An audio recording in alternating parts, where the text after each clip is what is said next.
இன்னைக்கு நம்ம கிட்ட வந்து பார்த்தீங்கன்னா கஸ்டமர் போர்ட்டர் ஆர்டர் எடுத்துருக்காங்க. ஸோ இது வந்து பார்த்தீங்கன்னா டைனலாக் மாடல். ஸோ இந்த மாதிரி தான் நம்ம QC பண்ண போகிறோம். ஸோ நிறைய பேர் கேட்டாங்க, ப்ரோ நீங்கள் ஆன்லைன் ஆர்டர் எடுக்கும்போது எப்படிலாம் செக் பண்ணுவீங்க? ஸோ ப்ராப்பராக நம்ம சார்ஜ் போட்டுருவோம். அண்ட் தென் வந்து பார்த்தீங்கன்னா ஃப்ளை பண்ண போகிறோம். கைரோ கேலிபிரேஷன் எல்லாமே நான் பண்ணிட்டேன். ஸோ ஜஸ்ட் பண்ணிட்டு டேக் ஆஃப் மட்டும் பண்ணால் போதும். அன்லாக் பண்ணி டேக் ஆஃப் பண்ண போகிறேன். அண்ட் தென் இது எல்லாமே நம்ம ஃப்ளை பண்ணி தான் வீடியோ எடுக்க போகிறோம். ஜஸ்ட் நார்மல் QCயே கிடையாது.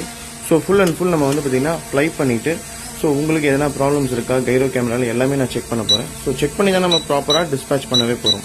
ஸோ அதனால் நம்ம அனுப்புகிற QC பண்ணுற ப்ராடக்ட்ஸ் எப்பவுமே உங்களுக்கு ப்ராப்ளம்ஸ்ன்றது வரவே வராது. பிகாஸ் எல்லாமே full and full proper QC பண்ணி தான் நம்ம அனுப்ப போகிறோம். பிகாஸ் எதனா ப்ராப்ளம்ஸ் இருந்தால் அது நம்மகிட்டே மாற்றிடும். ஸோ அதனால் உங்களுக்கு எந்த ஒரு ப்ராப்ளம்ன்றது எதுவுமே தெரியாது.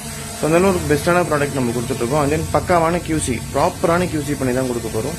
ஸோ உங்களுக்கு வேணும் இந்த மாதிரி ப்ராடக்ட்ஸ் வச்சுக்கோங்க, நம்ம கேஜெட் சென்னை பேஜை ஃபாலோ பண்ணிக்கோங்க. ஸோ இன்னைக்கு அவங்க கேட்ட மாடல் டைனலாக் மாடல் 8500 rupees வரப்போது. ஒரு பெஸ்ட்டான பிரைசிங் மார்க்கெட்டில் நம்ம கொடுத்துட்ருக்கோம். ஸோ இந்த ப்ராடக்ட் வேணும்னா டிஸ்பிளேல வர கான்டாக்ட் நம்பர் கால் பண்ணி உங்கள் ஆர்டர்ஸை பிளேஸ் பண்ணிக்கோங்க. நம்ம ஷாப் சென்னை அப்படி லொக்கேட் இருக்கு. டேரெக்டாக வந்து பர்ச்சேஸ் பண்ணிக்கலாம். இதோட வீடியோ முடிச்சுக்கலாம்.